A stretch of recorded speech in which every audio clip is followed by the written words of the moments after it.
बंजारा और उसकी पत्नी। एक बंजारा और उसकी पत्नी कई दिनों से घर में बैठे बैठे परेशान थे। काम धंधा ठप था और खाने को मुश्किल से अनाज जुट पा रहा था। बंजारा बोला, भगवान, अब और नहीं, कल सुबह हम दूसरे राज्य निकलते हैं, वहां माल बेचूंगा, कुछ कमाई होगी। पत्नी सहमत हो गई। अगले दिन सुबह सुबह दोनों एक पुराना गठरा और कुछ सामान लेकर दूसरे राज्य की ओर रवाना हो गए। चलते चलते शाम होने लगी। सूरज डूबने ही वाला था जब दोनों एक घने जंगल के पास पहुंचे। बंजारा बोला, यही रास्ता पार करके हम दूसरे राज्य की सीमा में पहुंच जाएंगे। लेकिन जैसे ही वे जंगल के बीच पहुंचे, वहां अचानक 4-6 डाकू रास्ता रोककर खड़े हो गए। रुको, क्या ले जा रहे हो? एक डाकू चिल्लाया। बंजारा डरते हुए बोला, हम गरीब हैं, मजदूरी के लिए जा रहे हैं, कुछ नहीं है हमारे पास। लेकिन डाकू उनकी तलाशी लेने लगे। गठरी खोलकर देखा, उसमें कुछ पुराने बर्तन, 2 जोड़ी कपड़े और एक तांबे की अंगीठी निकली। डाकुओं का सरदार बोला, हमें बेवकूफ मत समझो, जरूर कहीं खजाना छिपा रखा है। उसने बंजारन की ओर देखा और बोला, औरत को हमारे साथ भेज दो, तब तक तुम इधर रुको। बंजारन चीखी, भगवान के लिए मुझे मत ले जाओ। बंजारा बीच में आ गया, नहीं, पहले मुझे मार डालो। डाकू हंसे, देखते हैं कितना प्यार है इसमें। डाकू बंजारन को खींचने लगे, लेकिन तभी झाड़ियों में से किसी ने आवाज लगाई, रुको, इन्हें छोड़ दो। सब चौंक गए। एक साधु जैसे दिखने वाला वृद्ध व्यक्ति वहां आया। ये लोग निर्दोष हैं, उसने डाकुओं से कहा, इनका भाग्य आज मेरे हाथों लिखा गया है। डाकू हंसते हुए बोले, तू कौन होता है भाग्य लिखने वाला? वृद्ध बोला, तुम मानो या ना मानो, लेकिन इनकी ईमानदारी इन्हें बचाएगी। इनकी परीक्षा ली गई और इन्होंने अपना धर्म नहीं छोड़ा। तभी वहां आसमान में बिजली कड़कने लगी और कुछ ही पल में भीषण आंधी आई। डाकू डर के मारे इधर उधर भाग गए। बंजारा और उसकी पत्नी वहीं जमीन पर गिर पड़े, कांपते हुए एक दूसरे को थामे रहे। जब आंधी रुकी तो देखा कि वह वृद्ध कहीं दिखाई नहीं दे रहा था। सुबह हुई तो दोनों जंगल से निकलकर राज्य की सीमा में दाखिल हुए। वहां एक व्यापारी ने उनकी हालत देखी और पूछा, क्या हुआ? बंजारे ने सब कुछ बता दिया। व्यापारी भावुक हो गया और बोला, मुझे ऐसे ही ईमानदार लोगों की पाक जरूरत है, चलो मेरे साथ काम करो। बंजारा और उसकी पत्नी अब उस व्यापारी के यहां काम करने लगे थे। व्यापारी का नाम था सेठ रामदीन, जो कपड़े और मसालों का बड़ा व्यवसायी था। रामदीन ने बंजारन की सादगी और बंजारे की मेहनत देखकर उन्हें अपना भरोसेमंद बना लिया था। दोनों दिन रात मेहनत करते, ग्राहक संभालते और दुकान का हिसाब किताब भी सीखते। एक दिन सेठ रामदीन ने बंजारे से कहा, तू ईमानदार आदमी है, मैं चाहता हूं कि अब तू मेरा साझेदार बन जा। बंजारा चौंक गया। सेठ जी, मैं तो सिर्फ एक मुसाफिर हूं, आपके भरोसे की लाज नहीं रख सका तो? सेठ मुस्कुराया, जिसने मौत के सामने भी पत्नी का साथ नहीं छोड़ा, वो भरोसे के काबिल नहीं तो कौन होगा? बंजारे की आंखें भर आईं।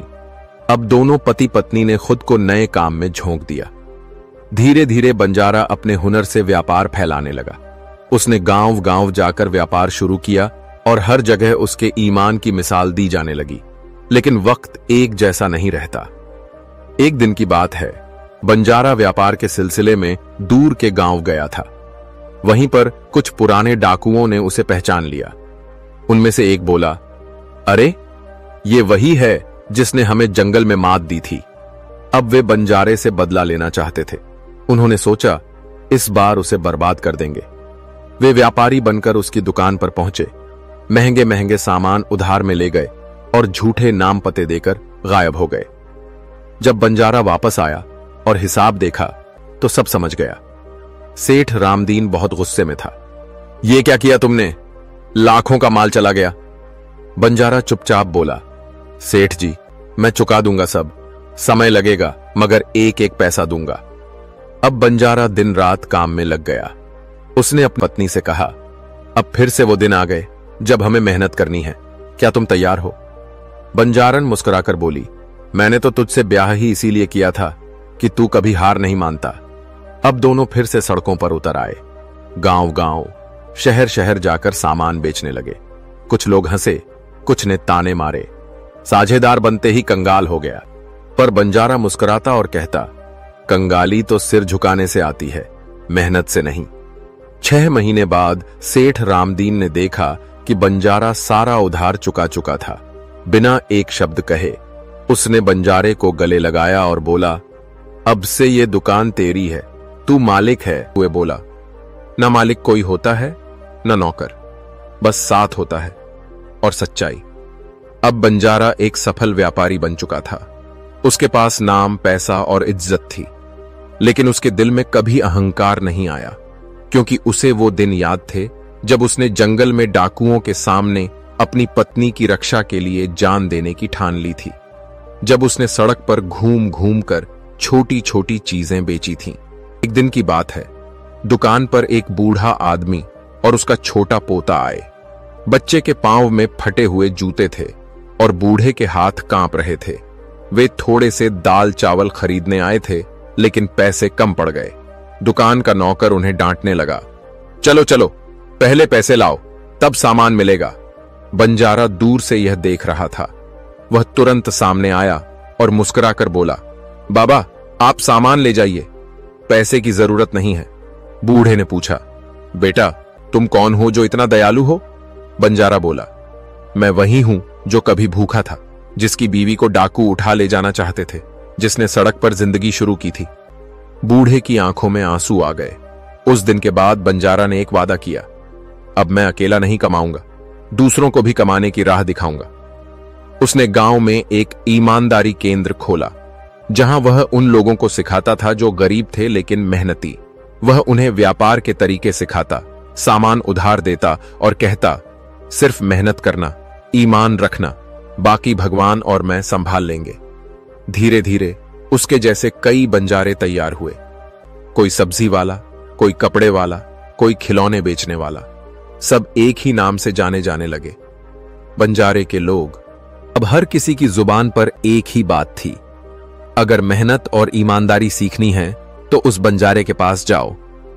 एक दिन वही डाकू जो कभी उसे लूटना चाहते थे, गांव में आए। इस बार वे बूढ़े हो चुके थे और पछता रहे थे। वे बोले, क्या हमें भी शांति मिल सकती है? बंजारा मुस्कुराया, शांति जब तक नहीं आती जब तक तुम माफी नहीं मांगते, पर जब माफी मांग लेते हो तो सब कुछ नया हो जाता है। बंजारा ने उन्हें भी अपने साथ जोड़ लिया। अब वे गांव के सबसे मेहनती चौकीदार बन गए।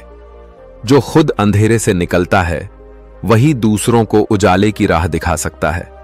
अगर आपके पास कुछ नहीं है, तब भी आप किसी का सहारा बन सकते हैं। बस सच्चाई और मेहनत का साथ मत छोड़िए।